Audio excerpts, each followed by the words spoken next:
কি বলিব বেদনার কথা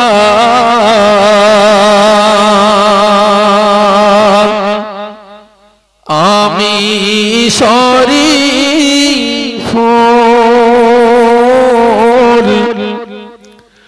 মোদের থেকে বিদায় নিলে মুফতি রফিক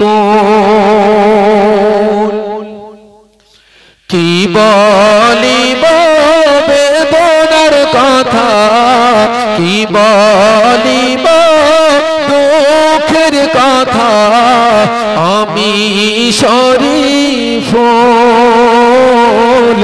মোদের থেকে বিদায় নিল মুফতি রফিক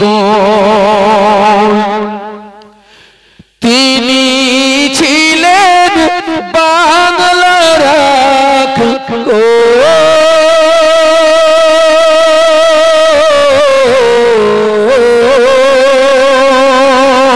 তিনি ছিলেন বাংলার বিখ্যাত আলেম তাহার মরণ খবর শুনে কত মানুষ কাঁদিলে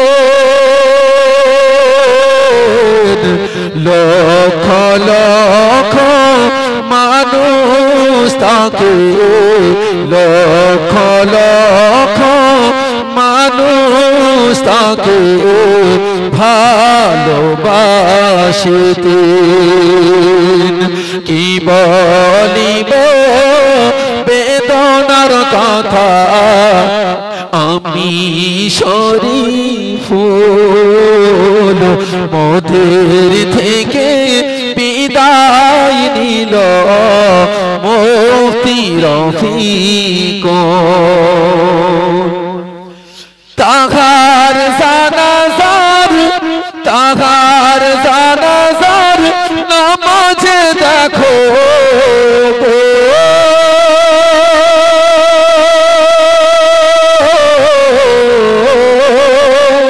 তাহার জানাজার নামাজে দেখো কত মানুষের সমাগম হাজারো হাজার মানুষ তাকে দেখে দেয় গো সালাম সবার মুখে মুখে গো সবার মুখে মুখে গো তাহার গুণগান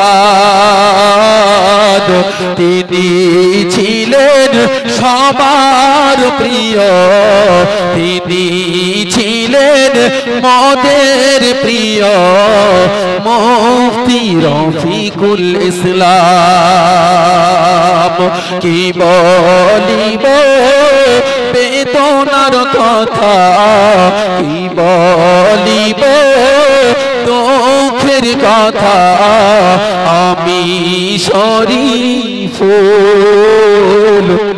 মোদের থেকে বিদায় নিল মুফতি রফিক মুফতি সাহেব ছিলেন তিনি গো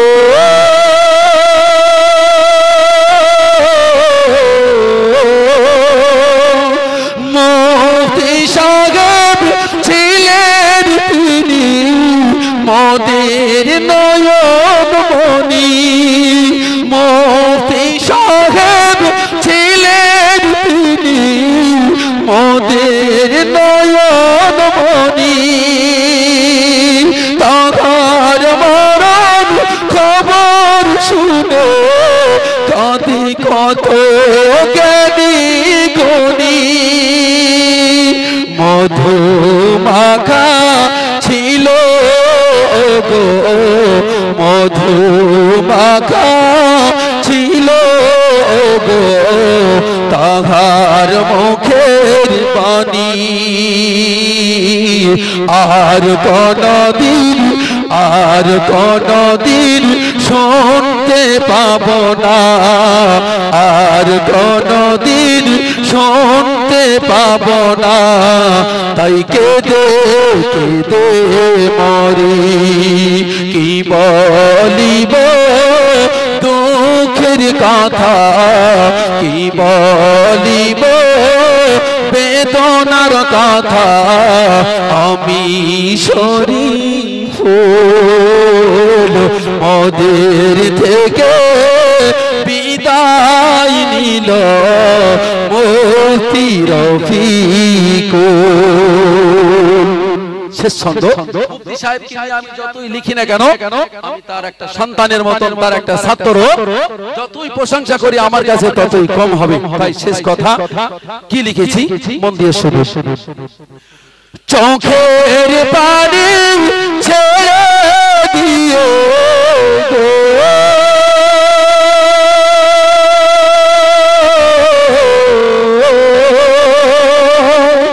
চোখের পানি ছেড়ে দিও, সবাই কাঁদিল আর খোদার দ্বারা হাত তুলে, আর খোদার দ্বারা তাহার তরে সবাই দোয়া করিল। কি দোয়া? মাফ করে দাও ওগো আল্লাহ, মাফ করে দাও ওগো আল্লাহ, তুমি মুফতি সাহেবকে মাফ করে দাও ওগো আল্লাহ, তুমি মুফতি সাহেবকে জান্নাতুল ফিরদাউস দান করিবে মোদের হুজুরকে, জান্নাতুল ফিরদাউস দান করিবে মোদের হুজুরকে।